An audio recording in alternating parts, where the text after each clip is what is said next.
ज़रूर करें। अगर आपको नोटिफ़िकेशन डेली 1 से 2 नोटिफ़िकेशन नहीं मिलते हैं, तो कहीं न कहीं आपने बेल आइकन पे क्लिक नहीं करा है। तो प्लीज़ बेल आइकन पे क्लिक करें। तो चलिए शुरू करते हैं आज का अपना ये वीडियो। पार्ट 4 में पहला टॉपिक है हमारा प्रदूषण के बारे में कि वायु, जल या भूमि के भौतिक, रासायनिक या जैविक गुणों में होने वाले ऐसे अनचाहे परिवर्तन जो मनुष्य एवं अन्य जीवधारियों, उनकी जीवन परिस्थितियों, औद्योगिक प्रक्रियाओं एवं सांस्कृतिक उपलब्धियों के लिए हानिकारक हो, उसको क्या बोलते हैं? उसको बोलते हैं प्रदूषण। तो प्रदूषण की डेफिनेशन तो आपसे एग्जाम में नहीं पूछेगा, लेकिन आपको पता होना चाहिए प्रदूषण एक्चुअली होता क्या है। उसके बाद हम बात करते हैं कि प्रदूषण टोटल कितने प्रकार के होते हैं। प्रदूषण की बात करी जाए तो हमको नॉर्मली पता होता है कि वायु प्रदूषण, जल प्रदूषण होता है, एक होता है ध्वनि प्रदूषण। हमको 3 ही पता होते हैं, लेकिन वास्तव में जो प्रदूषण को डिवाइड करा गया है वो करा गया टोटल 5 भागों में।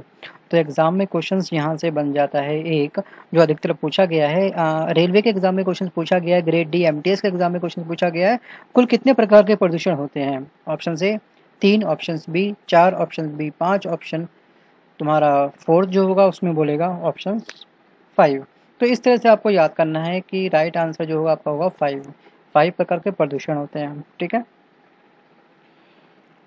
उसके बाद में आपको जो हाईलाइट करना है वो ये टॉपिक हाईलाइट करना है कि वायु प्रदूषक एस्बेस्टॉस, धूल जो होती है वो फेफड़ों को प्रभावित करता है, सीसा उदर को प्रभावित करता है, पारा रक्त धाराओं को प्रभावित करता है, और कार्बन मोनोऑक्साइड डायरेक्ट माइंड पे अटैक करता है, माइंड को प्रभावित करता है, माइंड को दूषित करता है। तो आपका जो ये कार्बन मोनोऑक्साइड है और जो पारा है, ये सभी चीज़ें काफ़ी इंपॉर्टेंट है, इसी तरह से बुक में हाईलाइट करिए। और अगर आपके पास में बुक नहीं है तो मार्केट जो भी पास में पड़ती है उसको तुरंत आज परचेज़ कर लीजिए मार्केट में जा कर के। ठीक है? ब्लू कलर की छोटी वाली या चौड़ी वाली जो भी आपको सही लगे वो आप ले आओ। ठीक है? सब में टॉपिक सेम ही है, कोई अलग नहीं है। अगर मार्केट बहुत दूर है तो आप ऑनलाइन परचेज़ कर सकते हैं। इस बुक का लिंक मैं आपको डिस्क्रिप्शन बॉक्स में दूँगा, वहाँ से भी आप बुक को परचेज़ कर सकते हैं। तो चलिए बढ़ते हैं फिलहाल अगले पॉइंट की ओर कि ये क्वेश्चन जो है आपका 3 दिसंबर 1984 को क्या हुआ था, भोपाल में एक फैक्ट्री थी, वहाँ पे गैस का रिसाव हुआ था। तो उसके बाद में बहुत जान माल की बहुत ज़्यादा हानि हुई थी। तो यहाँ से क्वेश्चन ये बनता है कि कौन सी गैस कहाँ से निकली थी, तो वो था आपका एक उर्वरक फैक्ट्री थी भोपाल में, जो था मिथाइल आइसोनाइट के कारण क्या हुई थी, यहाँ पर दुर्घटना हुई थी। ये मिथाइल आइसोसाइनाइट का नाम पूछता है आपसे, तो इसको आपने याद करना है। उसके बाद में मैं आपसे बात करता हूँ कि पर्यावरण संस्थान कौन कौन से कहाँ पर है, इनका हेडक्वार्टर कहाँ पर है। तो यह आपका केंद्रीय प्रदूषण नियंत्रण बोर्ड कहाँ पर है, न्यू दिल्ली में। उसके बाद आपको याद करना है वन अनुसंधान एवं शिक्षण परिषद कहाँ पर है, देहरादून में है। उसके बाद में भारतीय वनस्पतिक सर्वेक्षण कैलकाटा में, और भारतीय प्राणी विज्ञान सर्वेक्षण कहाँ पर है, ये भी है कैलकाटा में। ठीक है, बस केवल आपको यही 4 चीज़ें याद करनी है, और मिथाइल आइसोसाइनाइट याद करना है, और कौन से क्या रोग होता है, कौन सा प्रदूषण जैसे कि बताया था पारा वगैरह मस्तिष्क वगैरह, इसको हाईलाइट करना है आपने। उसके बाद हम बात करते हैं जो हमारी पृथ्वी होती है, पृथ्वी पर जो जल पाया जाता है, जल की कितनी % मात्रा हम लोग पीने योग्य जल हमारे पास में है, तो वह है 2.5 से 3% जल। अब देखिए पारा युक्त जल पीने से क्या होगा, कौन सा रोग होता है, तो ये होता है मीन माता रोग। ठीक है, कौन सा रोग, मीन माता रोग। एस्बेस्टस के रेशों से युक्त जल के सेवन करने से कौन सा जानलेवा रोग होता है, उस रोग का नाम बताइए। तो ये स्टेट पीसीएस के प्रीलिम्स जीएस पेपर 1 में ये क्वेश्चन पूछता है। ठीक है, ये एसएससी में तो आज तक नहीं पूछा गया, लेकिन एसएससी में कई बार ये क्वेश्चन पूछा गया। मीन माता रोग, एमटीएस वगैरह जितने भी एसएससी के एग्जाम होते हैं वहाँ पे क्वेश्चन पूछा गया, बट एस्बेस्टोसिस नामक रोग के बारे में अब तक नहीं पूछा गया है। इसको मैंने हाईलाइट करा है उन स्टूडेंट के लिए जो स्टेट पीसीएस के एग्ज़ाम दे रहे हैं। आगे बात करते हैं प्राणी विज्ञान के बारे में कि प्राणी विज्ञान क्या होता है। देखिए संघ प्रोटोजोआ के बारे में बताता हूँ मैं आपको, लेकिन उससे पहले थोड़ा सा प्राणी विज्ञान क्या होता है इसके बारे में हम ये टॉपिक पढ़ लेते हैं कि इसके अंतर्गत जंतुओं तथा उनके कार्यकलापों का अध्ययन होता है। तो जंतुओं के जितने भी कार्यकलाप होते हैं, वो कैसे खाना खाते हैं, कैसे वो शिकार करते हैं, उनके अंदर कौन कौन से रोग होते हैं, वो उनकी उत्पत्ति कैसे होती है, सबसे पहले किस चीज़ का विकास उनके अंदर होता है। तो ये सब जो अध्ययन होते हैं तो वो सब अध्ययन किस में होते हैं, प्राणी विज्ञान के अंतर्गत। ठीक है, और उसके बाद हम बात करते हैं फिलहाल की जो समस्त जंतु जगत को 2 भागों में, 2 उपजगतों में विभक्त करा गया है। पहला है एक कोषीय जंतु जिसमें एक कोशिका पाई जाती है, और बहुकोशिकीय प्राणी जिसमें बहुत सारी कोशिकाएं पाई जाती हैं। तो कुछ चीज़ हमको पता होनी चाहिए, जैसे कि प्रोटोजोआ होता है, इनका शरीर केवल क्या होता है, एक कोशिकीय होता है। ठीक है, प्रोटोजोआ का शरीर किस प्रकार का होता है, option A B C D आपको देगा, तो आपको याद करना है, एक कोशिकीय होता है। और उसके बाद में हम बात करते हैं आपसे पोरीफेरा के बारे में। ये जंतु खारे जल में मिलते हैं। तो इनका जन्म कहाँ पे होता है, इनका जन्म होता है खारे पानी में। अगला है आपका सिलेट्रेटा। तो प्राणी जलीय द्विस्तरीय होते हैं ये लोग। और उसके बाद में हम बात करते हैं प्लेटीहेल्मिन्थिस। ये उभयलिंगी जंतु हैं। उदाहरण के तौर पर लीवर, फ्लूक, फीताकर्मी।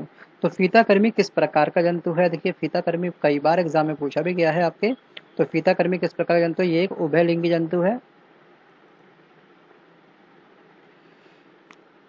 फिर हम बात करते हैं अस्केलमिन्थिस। ठीक है, तो एस्क्लेमिन्थिस ये क्या है, ये एक लिंगी जंतु है। गोलकर्मी होते हैं, जैसे ये सब गोलकर्मी के एग्जाम्पल है। उसके बाद में पिन वर्म, थ्रेड वर्म, ये जो होता है एक रोग का नाम है। ये मुख्यतः छोटे बच्चों के गूदे में पाया जाता है। इसमें क्या होती है, बच्चों में एक्चुअली काफ़ी चुनचुनाहट सी होती है, बॉडी में स्किन पे काफ़ी खुजली सी करते हैं, भूख कम लगती है, वॉमिट वगैरह बॉडी में बहुत ज़्यादा हो जाती है। और कुछ बच्चे रात भर क्या करते हैं, बिस्तर को गीला करते रहते हैं, बिस्तर में मतलब पेशाब करते रहते हैं। ठीक है, उसके बाद में बात करते हैं एनिलीडा। एनिलीडा क्या होता है, कैचुआ, जोक, ये सब जो कैटेगरी आती हैं वो आती हैं किसमें, ये आती हैं एनिलिडी में। और ये किस प्रकार के जंतु है, एक लिंगी एवं उभयलिंगी दोनों प्रकार के होते हैं।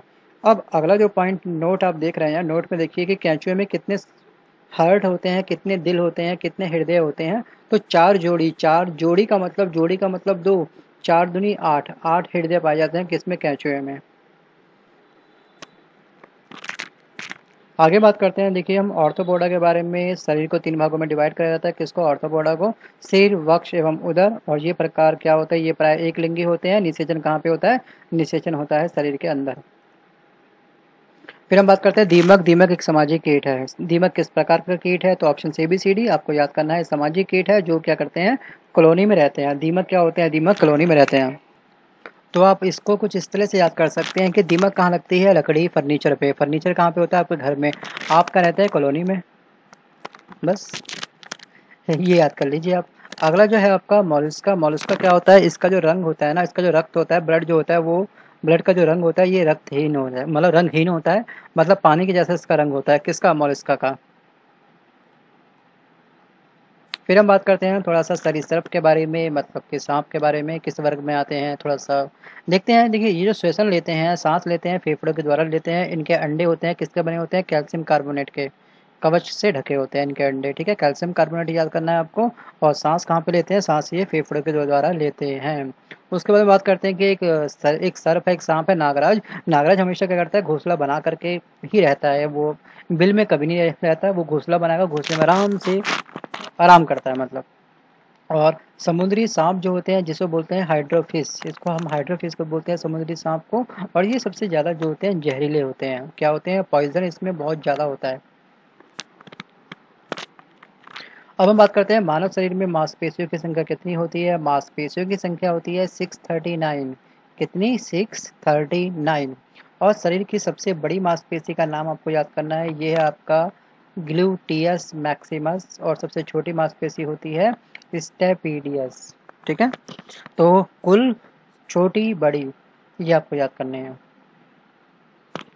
अब हम बात करते हैं ब्लड के बारे में, ह्यूमन ब्लड के बारे में, जिसका पीएच मान क्या होता है, एग्जाम में पीएच मान ही पूछता है और कई बार पूछा गया है। तो पीएच मान होता है 7.4। और बॉडी में जो होता है वयस्क मनुष्य में, वयस्क मनुष्य होता है 18+, मतलब 18 साल से उम्र के ऊपर जितने भी मनुष्य होते हैं वो सब कहलाते हैं वयस्क मनुष्य। उनके बॉडी में कितना लीटर आ, रक्त होता है, तो ये होता है 5 से 6 लीटर। और जबकि महिलाओं में क्या होता है, पुरुषों की तुलना में आधा लीटर कम से कम रक्त कम पाया जाता है। फिर हम बात करते हैं आरबीसी के बारे में। आरबीसी आपका रेड ब्लड कॉर्पसल्स। ठीक है ना, आरबीसी की फुल फॉर्म ये है। निर्माण कहाँ पे होता है, अस्थि मज्जा में। आरबीसी काफ़ी इंपॉर्टेंट पॉइंट है बच्चों, तो ये आप पेन डाउन कर लेना अगर बुक नहीं है आपके पास तो। ठीक है, आरबीसी की फुल फॉर्म, निर्माण अस्थि मज्जा में होता है, जीवन काल 20 से 120 दिन का होता है। और इसकी डेथ कहाँ पे होती है, डेथ किसकी, अस्थि, ये आरबीसी की। ठीक है, आरबीसी की डेथ कहाँ पे होती है, यकृत या फिर लीवर या फिर पीलिया में। तो इसलिए हम बोलते हैं, हम यकृत या पीलिया को क्या बोलते हैं, आरबीसी की कब्रगाह या कब्र कहा जाता है इसको, ठीक है। कब्रगाह बोल सकता है या कब्र बोल सकता है एग्जाम में, तो कंफ्यूज मत होना, ठीक है। आगे बात करते हैं। देखिए हीमोग्लोबिन की मात्रा कम होने पर क्या होता है, एनीमिया रोग होता है। एनीमिया रोग किसकी कमी से होता है, रक्त की कमी से या हीमोग्लोबिन की मात्रा की कमी से एनीमिया रोग होता है। और सोते वक्त क्या होता है, आरबीसी 5% कम हो जाता है। जबकि अगर आप 4200 मीटर नॉर्मल जो समतल भूमि होती है उससे अगर आप 4200 मीटर की ऊंचाई पर जाके रहते हैं, किसी पहाड़ वगैरह में रहते हैं, तो वहाँ पे क्या होगा, आपके आरबीसी की जो मात्रा होगी वो 30% क्या होती है, इंक्रीज हो जाती है। और आरबीसी की जो संख्या होती है, बॉडी में संख्या होती है, ये न्यूमेरिक के रूप में आरबीसी हमको मिलता है। लेकिन ये काउंट कैसे करते हैं, आरबीसी आरबीसी जो काउंट करते हैं वो करते हैं हीमोसाइटोमीटर के द्वारा। ये आप याद करना, इस यंत्र के द्वारा क्या होती है, आरबीसी की काउंटिंग होती है। फिर हम बात करते हैं डब्ल्यूबीसी के बारे में। डब्ल्यूबीसी की फुल फॉर्म ये है, जीवन काल 2 से 4 दिन का होता है। मृत्यु कहाँ पे होती है, मृत्यु होती है केवल रक्त के अंदर ही, ठीक है। लेकिन देखिए आप डब्ल्यूबीसी को आरबीसी में मर्ज मत कर देना, ठीक है। आप केवल एक बार पढ़ के आप सोच रहे हैं कि आपको याद हो जाएगा, तो ऐसा नहीं है बच्चों। इस वीडियो को कम से कम आप 2 से 3 बार वॉच करना और बुक के साथ में अपने एक एक पॉइंट जो आपने हाईलाइट करा है उसको टैली करना और खुद भी बोल बोल के देखना, आपको ऑटोमेटिक ये चीज़ याद हो जाएगी। तो ठीक है, अब हम बात करते हैं अगले पॉइंट जो है वो है आरबीसी और डब्ल्यूबीसी का रेशियो क्या होता है। तो ये उत्तराखंड एमपीपीएससी या फिर आपका यूपीपीएससी में रेशियो पूछा गया है कई बार, ठीक है। रेलवे के एग्जाम में भी 1-2 बार पूछा गया है, लेकिन आप भी इसको याद करिए, काफ़ी इजी है रेशियो, कोई दिक्कत नहीं है। 600:1 होता है और तो आपको याद रहेगा। उसके बाद हम बात करते हैं रक्त बिम्बाणु क्या होता है। इसका निर्माण होता है अस्थि मज्जा में और डेथ कहाँ पे होती है, पीलिया में। जीवन काल होता है 3 से 5 दिन का। बस यही पॉइंट हाईलाइट करना है आपको। डेंगू जो ज्वर के कारण मानव शरीर में प्लेटलेट्स की कमी हो जाती है। आपने देखा होगा किसी को अगर डेंगू होता है, अड़ोसी पड़ोसी शर्मा जी वर्मा जी आपके यहाँ पे कोई भी रहते होंगे, तो उसके कहते हैं डेंगू हो गया। अभी लास्ट ईयर बहुत डेंगू डेंगू चला था। तो डेंगू में जब पेशेंट एडमिट होता है तो उसकी सबसे पहले प्लेटलेट्स डाउन हो जाती है। तो प्लेटलेट्स काउंट करते हैं कितनी है, प्लेटलेट्स ना कि कप प्लेट। किचन की कप प्लेट नहीं है, ये प्लेटलेट्स है। तो ये आपकी डाउन हो जाएगी। तो उस केस में क्या होता है, उसमें ब्लड की आवश्यकता होती है। तो नॉर्मल लोग कहते हैं कि यार ठीक है ब्लड चाहिए, हमारा वो जो रिलेटिव है वो एडमिट हो गया है, तो उसको ब्लड नहीं, एक्चुअली उसको प्लेटलेट्स चाहिए। तब हम लोग ये सोचते हैं कि उसका ब्लड ग्रुप कितना, हम पूछते हैं क्या है भाई उसका, तो वो बोलता है यार ए है, लेकिन हमारा क्या होता है बी होता है, हम देते नहीं हैं फिर। तो प्लेटलेट्स अलग चीज़ है, ब्लड ग्रुप अलग चीज़ है। ब्लड में से ही आपका प्लेटलेट्स निकाली जाती है। प्लेटलेट्स किसी को भी चढ़ाई जा सकती है, ठीक है। आपने ब्लड दिया, डॉक्टर क्या करेंगे, हॉस्पिटल क्या करेगा, ब्लड में से प्लेटलेट्स अलग निकाल लेगा, ठीक है। वो प्लेटलेट्स ए वाले को चढ़ा सकता है, आपका ब्लड ग्रुप से प्लेटलेट्स की कोई लेना देना नहीं होता है, ठीक है। तो कभी भी किसी को कुछ भी जरूरत पड़े तो अगर आप दे सकते हैं ब्लड, तो देने में कंजूसी मत करिए। तो यहाँ पे ये क्लियर हो गया आपको कि आपका ग्रुप कोई भी हो, लेकिन आप किसी को भी प्लेटलेट्स के लिए अपना ब्लड दे सकते हैं। लेकिन वैसे नहीं कि किसी का ब्लड ग्रुप ए है उसको ब्लड ही चाहिए और पूरा ब्लड उसके बॉडी के अंदर आपने चढ़वा दिया, तो ऑन द स्पॉट उसकी डेथ हो जाएगी विदिन 15 से 20 मिनट के अंदर। तो ऐसी खैर गलती आप खुद नहीं करेंगे, वो डॉक्टर करते हैं ये काम, ठीक है ना। डॉक्टर तसल्ली से मैच करेंगे आपका ब्लड और उसका ब्लड, लगेगा कंपैटिबल हो आप उसके बहुत अच्छे से, तभी वो ब्लड आपको चढ़ाएगा, वो नहीं चढ़ाएगा। पहली बात तो बी का तो ए में कोई लॉजिक बनता ही नहीं है, ठीक है। देखिए अगला जो पॉइंट है वो है विटामिन के रक्त के थक्का बनाने में सहायक होता है, ठीक है। तो जो रक्त का थक्का बनता है, ब्लड की जो क्लोटिंग बनती है, कौन से विटामिन से बनती है, विटामिन के से बनती है। और रक्त का थक्का 2 से 5 मिनट में बन जाता है। और इसी के साथ एक बात और कि जैसे कि अगर कोई मेजर एक्सीडेंट होता है किसी का, तो उसके अगर किसी भी बॉडी के पार्ट में से बहुत जल्दी फ्लो में ब्लड निकल रहा है, तो उस केस में 2 से 3 मिनट में या 2 से 5 मिनट में ब्लड की क्लोटिंग नहीं जमेगी, ब्लड नहीं जमेगा, ब्लड कंटिन्यू बहता रहता है। तो उस केस में क्या होता है, जल्दी जल्दी लोग उसको हॉस्पिटल लेके जाते हैं। डॉक्टर लोग उसके ब्लड के अंदर क्या करते हैं, उसके बॉडी के अंदर एक इंजेक्शन इंसर्ट करते हैं, जिससे क्या होता है उसके बॉडी के अंदर विटामिन के की मात्रा बहुत स्पीड से बढ़ जाती है अचानक, और खून जो बहना होता है वो रुक जाता है, ठीक है। वहाँ पे काम करता है विटामिन के, याद रखिएगा, क्योंकि डॉक्टर बोलते हैं वीटा इंक्रीज कर दो, वीटा इंक्रीज, वो विटामिन के नहीं बोलेंगे आपके सामने, ठीक है। ये मेडिकल टर्म होती है, डॉक्टर और नर्स आपस में इससे जो अच्छे से समझते हैं। तो फटाफट क्या करते हैं, ऑन द स्पॉट अगर आप एक्सीडेंटल केस को लेके जाते हैं किसी हॉस्पिटल में, तो विटामिन के की मात्रा आपकी बॉडी में इंक्रीज हो जाती है, ठीक है। हो जाती है, अपने आप नहीं होती, वो इंजेक्शन की वो बॉडी में लगाते हैं तब होती है इंक्रीज। अब देखिए रक्त के थक्का बनाने के लिए अनिवार्य प्रोटीन कौन सा होता है, प्रोटीन का नाम बताइए। उस प्रोटीन का नाम होता है फाइब्रिनोजन, राइट। अब हम बात करते हैं ब्लड ग्रुप के बारे में। ब्लड ग्रुप का जो आविष्कार करा था वो करा था लैंड स्टीनर ने। कब करा था? 1900 में करा था। लेकिन किस सन में इनको नोबेल पुरस्कार मिला था? रियल में ये नोबेल पुरस्कार के ही लायक हैं इंसान। ये वैज्ञानिक ने बहुत बड़ा योगदान दिया था। पहले एक्चुअली क्या होता था, पहले के टाइम पे ब्लड ग्रुप का कोई भी लेना देना नहीं था, लोगों को मतलब ही नहीं पता था कि ब्लड ग्रुप होता क्या है। तो क्या करते थे, किसी को चोट लग गई, ठीक है, डॉक्टर पे बैठा है, उसको पता ही नहीं कि साइंस में एक ब्लड ग्रुप भी नाम की कोई चीज़ थी। तो उससे पहले सिंपल किसी को ब्लड किसी का चढ़ा दिया जाता था, ठीक है। तो चढ़ाने के बाद में क्या होता था, ब्लड चढ़ाने के बाद में उस इंसान की डेथ हो जाती थी। अगर आप ए वाले को बी ब्लड ग्रुप चढ़ा दोगे तो उसके ऑन द उसको डेथ हो जाएगी ना, ये तो आपको पता होगा। तो हम कहते थे कि उसका खून काफ़ी ख़राब था, उसने दिल से खून नहीं दिया अपना, उसने मतलब कि मरे मन से उसने खून दिया, इसलिए ये हमारा पेशेंट था, इसको ये खून इसका सूट नहीं करा है। या फिर तांत्रिक पूजा पाठ वो सब हम लोग एक्सक्यूज़ देते थे काफ़ी टाइम पहले। लेकिन उसके बाद में क्या हो गया, ब्लड ग्रुप का जैसे ही पूरा ग्रुप बनाया गया, ब्लड का ये ग्रुप होते हैं, इसको इसी का ब्लड ग्रुप चढ़ता है, ये समझाया गया, साइंस ने इसकी खोज करी, उसके बाद में जा करके लोगों को ब्लड ग्रुप के बारे में पता चला। तो ये कौन थे? ये थे कार्ल लैंडस्टीनर ने। बहुत अच्छा योगदान दिया है साइंस में, बहुत बड़ा काम करा है। उसके बाद में इनको नोबेल पुरस्कार सेम ही वर्ष मिल गया, मतलब 1930 में मिल गया, 30 वर्ष बाद मिला, थोड़ा लेट मिला, कोई बात नहीं। अब हम बात करते हैं कि मनुष्य के रक्तों की भिन्नता जो होती है, ये जो हमारा ब्लड ग्रुप बनता है, ये किस कारण बनता है? ये बनता है एंटीजन के कारण, ठीक है।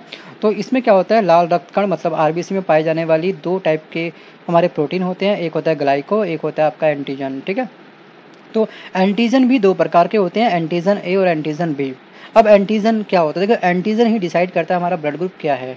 अगर एंटीजन ए हमारे ब्लड में होगा तो हमारा क्या होगा, ब्लड ग्रुप ए होगा। एंटीजन बी वाला जो व्यक्ति होगा, अगर किसी व्यक्ति के अंदर एंटीजन बी है तो ब्लड ग्रुप क्या होगा, उसका बी होगा। जिसमें ए और बी दोनों पाए जाएंगे उसका ब्लड ग्रुप क्या होगा, ए बी होगा। जैसे कि मेरा जो ब्लड ग्रुप है वो है ए बी, ठीक है, मेरे अंदर एंटीजन ए भी है और बी भी है, दोनों चीज़ मेरे पास में है। तो मैं सबसे ले सकता हूँ लेकिन मैं किसी को अपना ब्लड नहीं दे सकता, ठीक है। अब देखिए इसमें क्या होता है, अगर एंटीजन ए भी है, बी भी है और ए भी है, और एक ब्लड ग्रुप ऐसा होता है जिसमें कोई एंटीजन नहीं होता है। अगर एंटीजन नहीं होगा तो इस केस में क्या होगा, ये किसी को भी ब्लड दे सकता है। देखिए एंटीजन एंटीजन का खेल है, ए वाला बी को नहीं दे रहा क्योंकि इसमें एंटीजन क्लैश कर रहा है आपस में, ठीक है ना। एंटीजन ए वाला बी को नहीं दे सकता, बी वाला ए को नहीं दे सकता, तो इस तरह से। लेकिन यहाँ पे कोई एंटीजन का पंगा है ही नहीं, ब्लड ग्रुप जो ओ है व्यक्ति, तो इसके साथ कोई प्रॉब्लम है ही नहीं, उसके पास तो एंटीजन नहीं है। भाई एंटीजन नहीं है, एंटीजन वाला सबको वेलकम कर सकता है, सबको वेलकम इन द सेंस कि सबको दे सकता है अपना ब्लड। तो ठीक है, ये आपको क्लियर हो गया होगा एंटीजन की कहानी क्या होती है। रुधिर वर्ग कितने प्रकार के होते हैं? 4 वर्ग, ए बी और ओ। उसके बाद में क्या होता है, ए बी सर्वग्राहता होता है, सबसे ग्रहण कर सकता है। ओ क्या होता है, यूनिवर्सल डोनर होता है, किसी को भी ब्लड दे सकता है। बहुत ही बेसिक क्वेश्चन है ये, ठीक है। तो हम बात करते हैं आर एच तत्व के बारे में कि आर एच तत्व 1940 ईस्वी में लैंड स्टीनर और वीरर ने करा था। अब हम बात करते हैं फिलहाल कि माता पिता का रक्त समूह जो होता है, अगर माता पिता का दोनों का ही रक्त समूह ओ होगा तो बच्चे का भी रक्त समूह ब्लड ग्रुप क्या होगा, ओ होगा। अगर ए होगा, दोनों का सेम होगा तो कुछ भी हो सकता है, ए से ए मिलकर के ओ भी बन सकता है या सिंगल ए भी हो सकता है, तो ये संभावित है सबके सब। और बी वाला जो होगा, मदर और फादर दोनों का अगर ब्लड ग्रुप बी भी है तो क्या होगा, रक्त समूह बी भी हो सकता है या फिर ओ भी हो सकता है। तो ये तीन ही आपके एग्जाम में पूछता है, ठीक है।